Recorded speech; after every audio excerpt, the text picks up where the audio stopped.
All right, ladies and gentlemen, it looks like Wuthering Waves and Kuro Games have finally come out with the official profile reveal and the full kit for Lupa.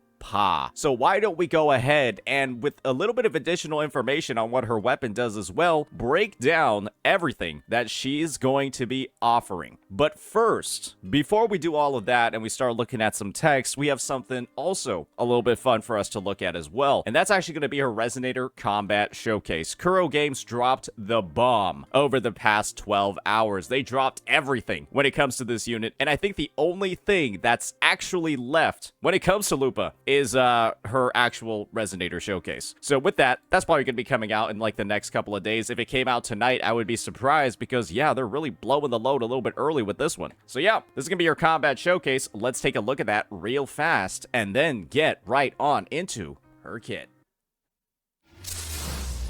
Okay.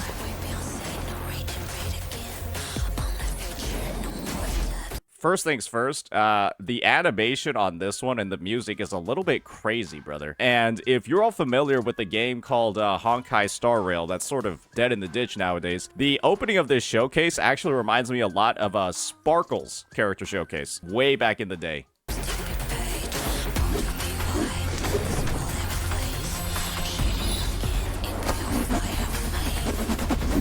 You cold, warrior? She gives me different vibes than like a gladiator. Yeah, she gives me like, it almost seems like pop star sort of vibes going on over here.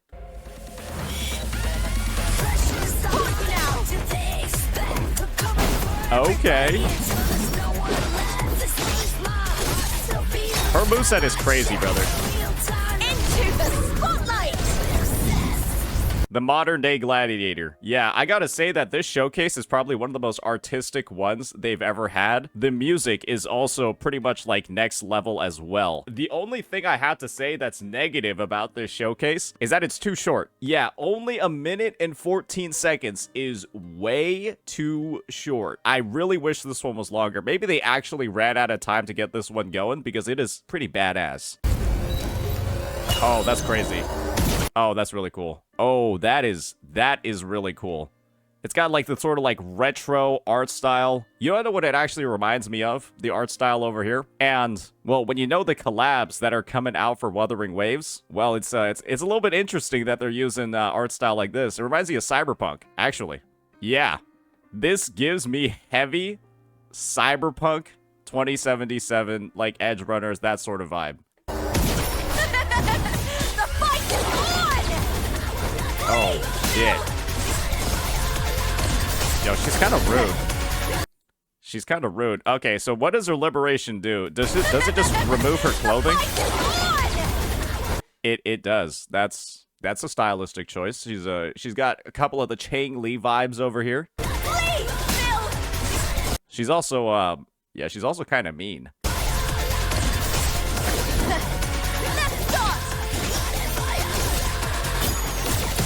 I like how they had a whole segment to show off just how in-depth her aerial attacks are. That's a lot. Oh, there's even more. Burn to dust! What are your She's kind of crazy. expectations for this match, Lupa? There's only one, and that's to make it a fight to remember. And I think that's probably going to be some part of her actual Resonator Showcase. Yeah, this character looks like she's going to be a ton of fun. Probably one of the most fun units in the game to actually play and use. I would have probably made a separate react to this bad boy, but the fact that it was only 1 minute and 14 seconds kind of would have made an 8-minute video off of this a little bit diabolical, don't you all think? So yeah, now that we've got that one covered, it's time for us to get into the actual kit reveal. And we've got a lot of info for us to review, but the thing is, we're also going to have some footage alongside it to make that review process a little bit easier. So with that, let's go ahead. Let's get right on into it. Alrighty. Lupa, the gladiator of Septimont. Just ignore the attention. The victory is our... Yep, we all know how much she likes to win. Alright, so her attribute's going to be fusion. The weapon is, of course, going to be Broadblade. It seems like all the spear users end up being Broadblade characters. And her essential materials, and you can pre-farm these, so keep that in mind, will be Unfading Glory, which will drop from the new Lioness of Glory boss in Wuthering Waves.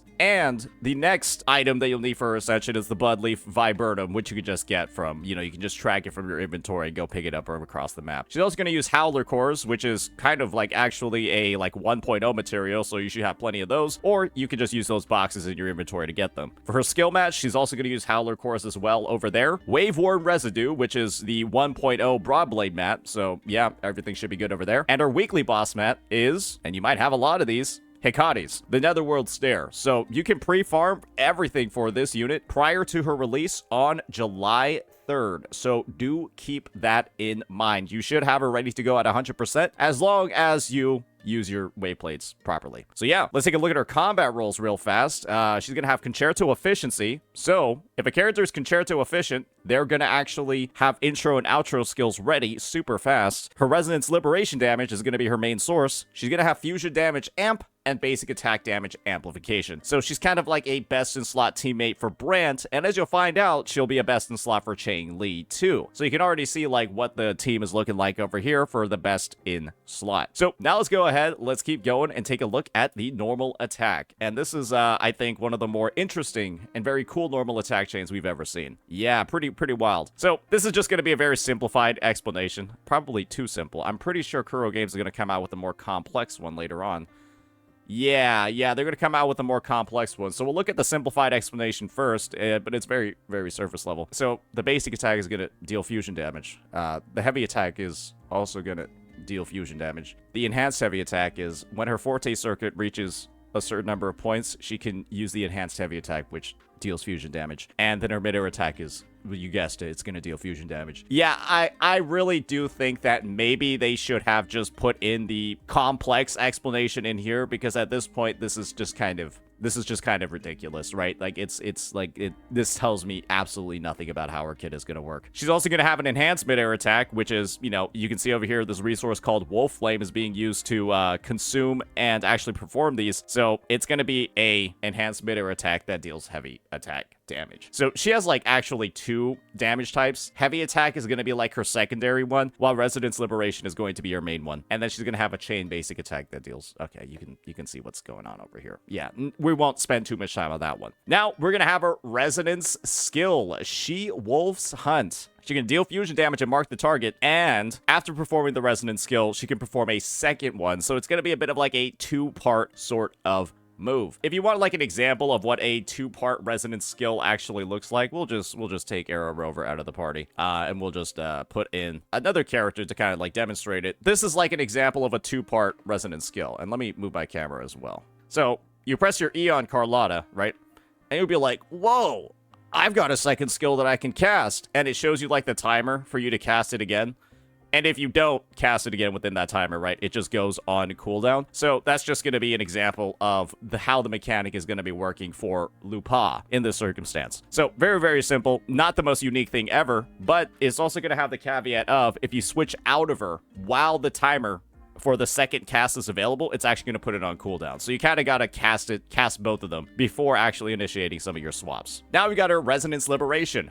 Fire-Kissed Glory. All Resonators in the team gain a buff called Pack Hunt, and that's going to consume all of your Wolf Faith to deal fusion damage. You'll figure out what that is later when you look at her Forte Circuit. So pressing the normal attack or the Resonance skill in time is going to perform an attack called Foe Breaker. And after casting your Liberation, all Resonators in the team gain Pack Hunt and an additional attack bonus. If the active Resonator is hit or launched into the air, they immediately recover. So think about it as really similarly to Shorekeeper's buff that she has over here. And as you're all pretty familiar, right? Shorekeeper's got an outro skill buff where if the Resonator on the field is hit or launched, tapping the dodge button allows the Resonator to immediately recover from the interruption, triggering a successful dodge. I'm not entirely sure if Lupa's recovery is going to perform a dodge, but it looks like this is supposed to be sort of like a sub-in for Shorekeeper because you're not going to have Shorekeeper on Lupa's best in slot teams. Next up, when the active Resonator performs an intro skill, Pack Hunt is going to be enhanced. So this is actually going to be like Shorekeeper's Stellar Realm, right? Where when you start casting more and more intro skills with Shorekeeper's Stellar Realm, right? She goes ahead and she starts applying more buffs. The first one being crit rate for the first intro skill, and then the second buff being critical damage. And then she gains access to a special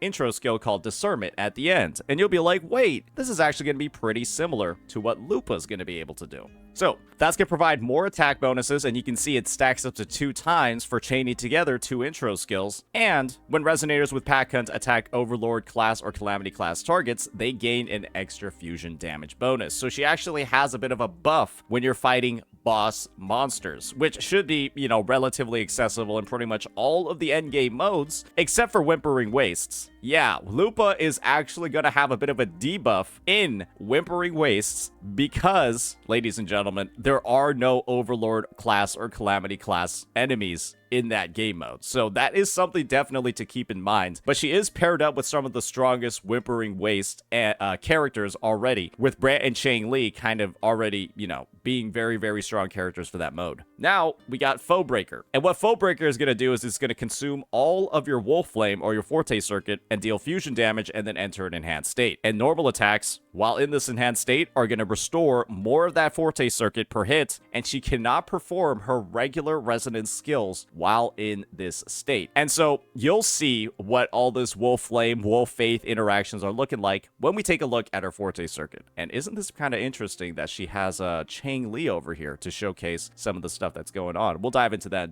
later. So, Ignis Lupa. Actually, very, very cool name. The attack is going to be increased when casting enhanced heavy attacks, enhanced mid-air attacks, her resonance liberation, her chain resonance skill, her enhanced resonance skill, and her resonance skill finisher. Yeah, this is going to be a little bit complicated. Yeah, her Forte Circuit is where most of the complexity of her kit is. So, her normal attacks, resonance skill, chain resonance skill, and resonance liberation are all going to grant that resource, that Forte Circuit, right, called Wolf Flame. And when Wolf Flame reaches a certain number of points, the enhanced heavy attacks and the enhanced mid-air attacks are going to become available. And that's going to give her Wolf Faith. And when Wolf Faith is full, she's going to get a super enhanced resonance skill, which deals fusion damage. That's also going to be considered resonance liberation damage. And when she has Wolf Faith and her enhanced state, which is gotten from her resonance liberation, then she's going to get the super, mega, super duper resonance skill, which is going to be called a finisher over here. And that's going to deal fusion damage, considered resonance liberation damage, and it's also going to end her enhanced state. So she has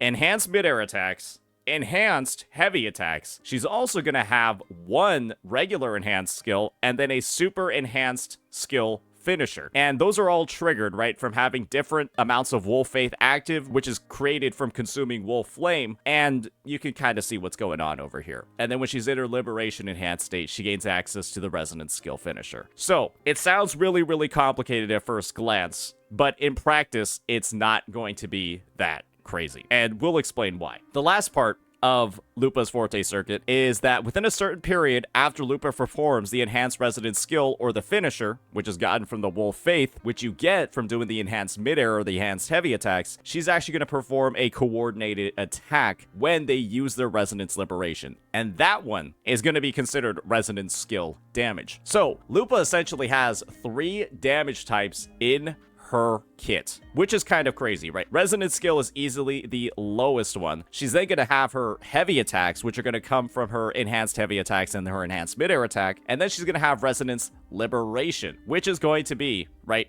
done through that resonance skill, the first enhanced one, and then the resonance skill finisher.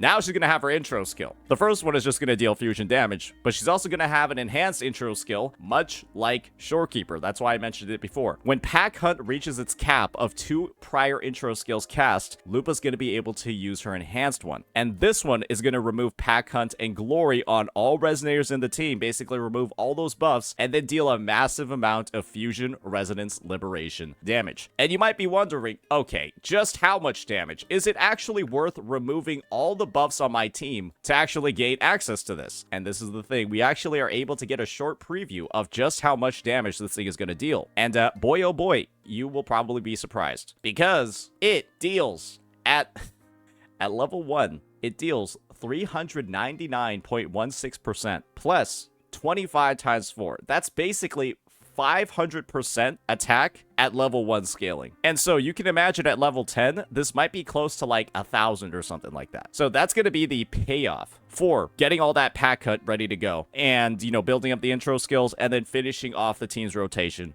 with her. So she's kind of like the starter in the team, and she's also like the ender, as you can see what's going on. So yeah, not a lot of other moves like that in her kit or like in the game. Shorekeeper is the closest relation that you can see from that. Now, let's go ahead and keep moving on and look at our outro skill. The incoming Resonator will have their fusion damage and basic attack damage amplified. And you all know what that means. 20% fusion, 25% basic attack. She is going to be a best in slot for Encore as well as Brant. But she's more likely going to be a best in slot for Brant because Brant is then going to be able to take his fusion and resonance skill buff and then buff Chang Li. I'm surprised that they're using Chang Li here instead of Brant for the demo because Lupa's buff is way better for Brant, while Brant's buff is better for Chang Li. So this is a little bit of an interesting design choice by the developers over here to feature her so much in the demo. Now, let's move on and take a quick look at the combat guide, because I think this is really going to help simplify the process of how you're actually going to be playing this unit. So, Lupa's going to do a couple of things like deal high resonance liberation damage. She's going to allow resonators in the team to ignore fusion resistance. The more fusion resonators in the team, the greater the effect. You're really supposed to run like mono fusion with her, and then her outro skill, right, is going to provide those big buffs to fusion and basic attack damage. Great. So, let's read a little bit about the combat guide further. Hitting a target restores her Forte gauge, which is called Wolf Flame. We already mentioned that. And with at least 50 points, she uses her enhanced heavy or her enhanced mid-air attack. And that's going to give her Wolf Faith at the cost of Wolf Flame. And when she has 2 Wolf Faith points, she can use the enhanced resonance skill. And then when she has her resonance liberation, she's going to first give Pack Hunt and then also be able to enter her enhanced state. And then in her enhanced state, when she has the 2 Wolf Flame, or sorry, the 2 Wolf Faith, she can use her resonance skill finisher. And that's going to deal more damage than the baseline one. And she gains enhanced Wolf Flame generation from doing her basic attacks. So the way that she works is essentially going to be, without having her Liberations buff active, she's going to use her resonance skill, her regular one, which is a 2-part cast, build up the 2 Wolf Faith points by getting up to 100 Wolf Flame and then, you know, consuming them with the mid-air and the heavy, then use the regular enhanced resonance skill. When she has her Liberations buff, she's only going to be able to use normal attacks to build up her Wolf Flame, but she's going to build it up a lot faster when she's in that enhanced state, and that's going to be entered by using Foe Breaker, which is going to be a resonance skill that's available after she casts her liberation. So now let's go ahead, let's break it all down and take a little bit of a look at the more complex version of Lupa's kit, and I think this is going to help paint a bit of a more thorough picture of what's going on. So Lupa's going to have some animation cancels in her kit. She's going to have some fluidity and a lot of potential for, as you all probably guessed, quick swap based off of how her animations are going to work. She's going to have, with her basic attack, just 4 regular consecutive attacks, and then after the 3rd basic attack, she can press her normal attack at the right time to immediately transition into a mid-air attack. And after a dodge counter, after a basic attack, Starfall, or her resonance skill, either part of the 2 casts, she can cast a normal attack in time to start her 2nd basic attack. And as you can see, right, that's a lot of different ways to chain together combos. That's a lot of different ways to end up in the air, end up on the ground, or basically just advance her basic attack chain. She's got a lot of different ways to do it, and that's going to make her gameplay, outside of her liberation,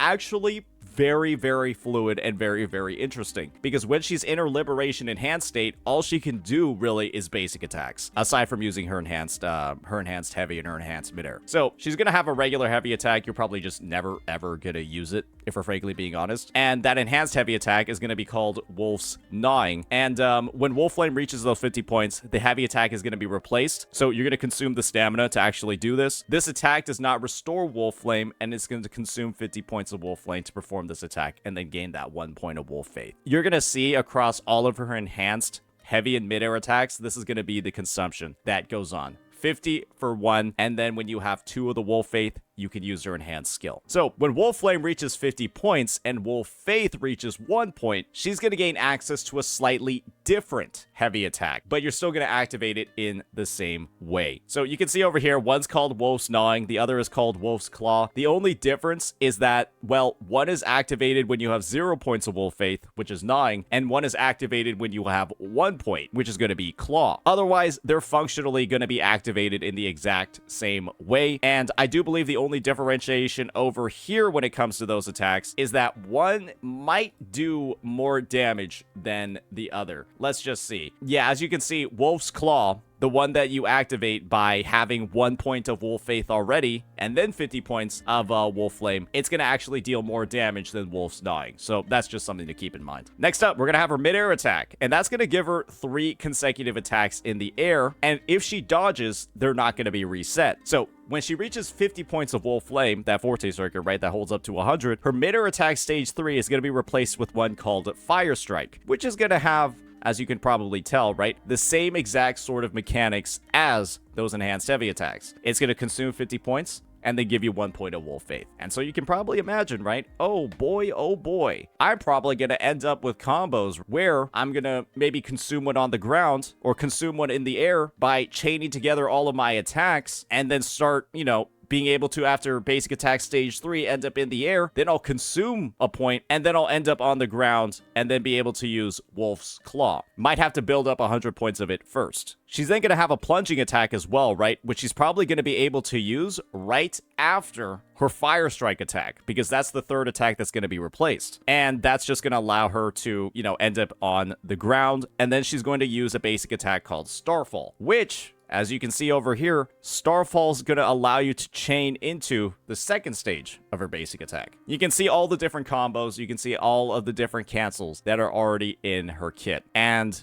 her last attack that she's going to be able to use is a dodge counter. And that one's just going to advance her basic attack chain as well. You can see that the character has quite a bit of complexity, but in actuality, you're going to notice that, well, you're probably just going to end up using her Liberation and spamming some basic attacks. You might be able to do some cool, crazy Kara canceling in your rotations, but there's probably just going to be a way more simple way to go about it. You just want to build up the 100 points of Wolf Flame and then use the enhanced midair into the enhanced heavy, and they kind of like go from there. But there'll be a lot of different ways for you to go about it. Now, let's take a look at the more complex version of her resonance skill, She-Wolf's Hunt. Lupa's gonna hurl her banner, or really her spear, at the target, deal fusion damage, restore 15 points of Wolf Flame, and then mark the target for 8 seconds. And within 8 seconds, you can see it's a little bit longer than Carlotta's resonance skill, she can perform that second cast, Feral Fang. And this one can be used in midair or just simply on the ground. And apparently she can also hold her resonance skill to leap into the air and then press the normal attack in time to be able to use her midair attacks too. So yeah, it looks like she has a bit of like an enhanced jump in here. I'm not super sure how this one's gonna work, but that's just another way for you to start doing your midair attacks.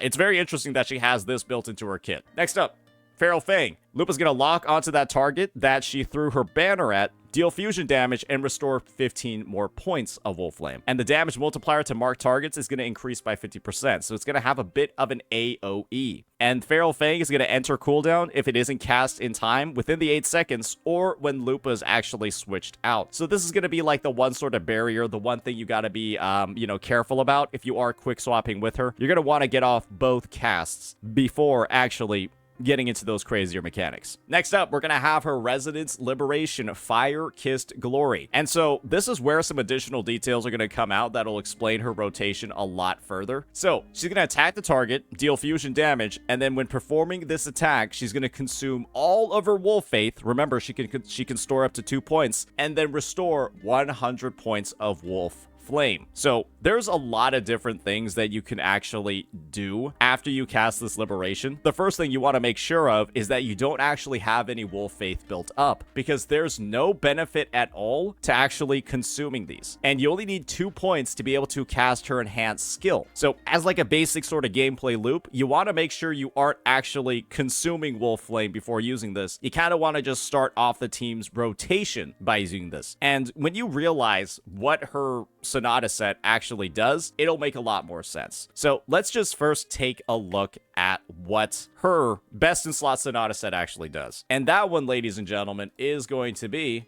Flaming Clawprint. Casting a Resonance Liberation grants all Resonators in the team a 15% fusion damage bonus and the caster 20% Resonance Liberation damage bonus for 35 seconds. You can see over here what the design of her kit is supposed to be. She is meant to be the first unit in the team that's like casting abilities. And across every single rotation, what you want to do with this character is start off the rotation by casting your Liberation. So you can sort of see why this whole consumes all Wolf Faith thing absolutely does not really matter at all. So she's also got the 100 points of Wolf Flame. Using a base attack or resonance skill in time after casting her Liberation is going to allow her to cast resonance skill Foe Breaker. And so we've already talked about the pack hunt mechanics, right? You can do like the whole crazy thing where you like dodge attacks. You're going to gain an attack buff. Let's read a little bit more of the specifics over here. Resonators with pack hunt gain a 6% attack increase and a 10% fusion damage bonus when they're hitting the boss monsters. And if there are 3 fusion resonators in the team, think your Brant, your Chang Li, and your Lupa, the fusion damage bonus against bosses is going to increase by 10% more. And whenever a resonator casts an intro skill, pack hunt is going to be enhanced, going from a minimum of 6% attack all the way to 18. And if Lupa's pack hunt reaches its cap, she enters the wild hunt state, and then her next intro skill, right, the one that we just talked about before, that enhanced one is going to be available. And of course, right, she can only use it once per pack hunt because after using it, the pack hunt state ends. So this is going to be what Foe Breaker does. She's going to consume all of her Wolf Flame to perform Foe Breaker, deal fusion damage, and then enter the burning match point state. And what this burning match point, the enhanced state, does is that her normal attacks are going to restore 500% more Wolf Flame. And she is not going to be able to use her regular resonance skill, the 2-part cast one, while this one is active. And so at a baseline, what her Liberation is supposed to get you to do is you cast it, you gain the 100 points, you use Foe Breaker, and then you're going to spam your normal attacks using all of the different tech that we just talked about before to build up 100 more Wolf Flame, and then you're going to do that great combo where you use the mid-air attack, consume 50, gain 1 Wolf Faith, then use the heavy attack on the ground, and then consume 50, gain another Wolf Faith, and then you'll use her enhanced resonance skill over here. So let's read the full details of her Forte Circuit now. Lupa's going to gain a 12% attack bonus for 8 seconds whenever she does any of these attacks. We've already covered pretty much all of them. When she has 2 points of Wolf Faith, she's going to gain an enhanced resonance skill that deals fusion damage. And when she has 2 points of Wolf Faith in her enhanced state, she's going to gain like a climax version of that enhanced resonance skill. That's going to be the finisher, and that's going to deal even more damage, and it's also going to end her enhanced state. You can kind of see what's going on over here. So within 8 seconds after performing Dance with the Wolf or Dance with the Wolf Climax, Lupa's going to go ahead and remain on the field after switching to another resonator, and then she's going to gain that coordinated attack whenever they use a Liberation. And she can hold up to 100 points of that Wolf Flame, and you can see she restores all of it, or she restores a portion of it while attacking, when casting a resonance skill, or when casting her Liberation. She might have some unique combos in her kit. You might be able to enter Foe Breaker while also using the first enhanced skill. We'll just have to see. You might have a limited amount of time to actually cast Foe Breaker and enter the burning match point state after using her Liberation. We're not super certain yet about how those mechanics are going to work. So we'll probably just wait until release, test her out a little bit, and then kind of go from there. And the last part is, of course, an explanation of Wolf Faith. She's going to be able to hold up to 2 points, and she gains 1 point after consuming 50 Wolf Flame. And we've already talked about all of the different ways that she's going to be able to consume Wolf Flame. The only one that's not going to give her Wolf Faith is casting Foe Breaker and then entering her enhanced state. And that's offset by the fact that, well, her Wolf Flame generation is going to increase by 500% in that enhanced state. So we've already talked about her intro skill. We talked about the mechanics. You build up the 3 stacks and you gain the enhanced one. Very, very, very cool. She's also going to have a way to actually advance her attack chain if she's using her regular intro skill. The unfortunate thing about Lupa is that theoretically you should never actually be using her regular intro skill. Think about it as you using Shorekeeper's regular intro skill. That's probably never actually going to happen. So all this tech over here, functionally, you might never actually use it in combat. That's just something to keep in mind. So we already talked about her outro skill. We talked about how it's going to be best in slot for Brandon Encore. We don't need to cover it too much more from here. Now we're going to get into her inherent skill. And this is going to be some potentially some Lumi power creep, ladies and gentlemen. After dashing for 2.5 seconds, Lupa's going to enter a sprint state. And the next basic attack after sprinting is going to be basic attack Starfall, which can be changed into more basic attacks. She's also going to gain interruption resistance while using her heavy attacks that generate Wolf Faith and consume Wolf Fame, as well as her midair attack that's going to do the same exact thing. So nice to see that it's built into her kit and not locked behind some sequence nodes like other characters, namely Rosia. I still don't know why she's able to be interrupted so easily while doing her 3 bounces. Yeah, the character feels like shit to play, and this probably means that Lupa's going to feel a lot better to play without having her S1. Now, we're also going to take a look at the final thing in her kit, and that's going to be her inherent skill. And this one is going to be casting a Residence Liberation, Fire Kiss Glory is going to grant Glory. Oh, she's also going to get a free cooldown refund if she last hits an enemy with her Residence skill, the 2-part one. It's actually going to get a second cast for free. That's very cool. So, casting a Resonance Liberation is going to give Glory, and within 35 seconds, the attacks of all Resonators in the team is going to ignore 3% of the target's fusion resistance. And for every other teammate, it goes up to 9%. Every other fusion teammate. And when there are 3 fusion Resonators in the team, it'll actually go up to 15% from 9. And as you can see over here, when Lupa's Best in Slot set already gives a 15% fusion damage bonus to the team, she gains Pack Hunt, which is going to give 18%, and then she has 15% fusion resistance ignore as well. Boy, oh boy, is she going to be giving a lot of buffs to fusion teammates. And this is the last thing, and this is a little bit of a preview. Her weapon is also going to give a 24% fusion damage bonus to the team. So if you have S1 of her weapon, that's going to be 39% fusion damage bonus just from her weapon and Sonata set. She's also going to have that 15% fusion resistance ignore, and then also an 18% attack increase. That's a lot of buffs. Believe me when I say that your Brant and your Chang Li will be dealing a huge amount of damage, but you also have to keep in mind that putting Lupa into your Brant and Chang Li team means that you're not going to have access to a Shorekeeper or a Verena. And as we all know, right, Shorekeeper's buffs of that 12.5% crit rate and the 25% critical damage, as well as her own 15% damage amp, are sizable on their own. And so that's just something you have to keep in mind. Lupa's buffs do look like they're massive and they're huge. You know, like I said, right, 39% fusion damage bonus, the 15% res ignore, as well as 18% attack. They seem like a lot, but you're going to be trading that. You're going to be trading that for some significant buffs on the other end of the equation. So that's just something to keep in mind. I think it's without a doubt, Lupa is going to be better than Shorekeeper, but you might be missing some crits unless you have some pretty good echo rolls. And when Chang Li and Brant are both characters that have really big attacks in their kit, think Brant's Anchor and then Chang Li's Liberation, if those don't crit, that's losing out on a pretty sizable amount of damage yourself in your own rotations. So that's something you gotta keep in mind too as you're going through your gameplay. But yeah, that's going to be our final sort of overview of everything Lupa's going to be able to do. And as you can notice, right, now that we have details on her weapon and we're able to sort of, also see how her Sonata set is working out in the process, her kit is looking pretty damn good. But the restrictions in her kit are unfortunately going to exist pretty significantly in the fusion department. And if you're not running other fusion characters with her, you might have some issues. So yeah, her animations look great. They look super fun. She's gonna have, like I said before, a lot of different ways to advance forward her attack chain and do some crazy stuff with her kit. But thankfully, right, it does look like she's gonna be a lot of fun to play. Especially the fact that she's going to perform her own coordinated attacks just from existing. I feel like that's going to be the part that looks really cool. So yeah, that'll be that for Lupa's kit. That'll be that for sort of like the final overview before she releases. And from there, yeah, I think you all can see, right? Oh, this is what her special animation is going to look like as well at her intro skill. I think that's something we didn't take a look at. That's her regular one. You can see it's a little bit boring. That's going to be the finisher move. So I think it's a little bit not as exciting as like Shorekeeper's enhanced intro, but you know, it's still a pretty meaty attack on its own. Maybe they'll buff it up a little bit on release, who knows. But yeah, that'll be that, ladies and gentlemen. She will be the replacement for Shorekeeper in the fusion teams, and I'm excited to see just how strong she actually is. Let me know what you all think. Peace.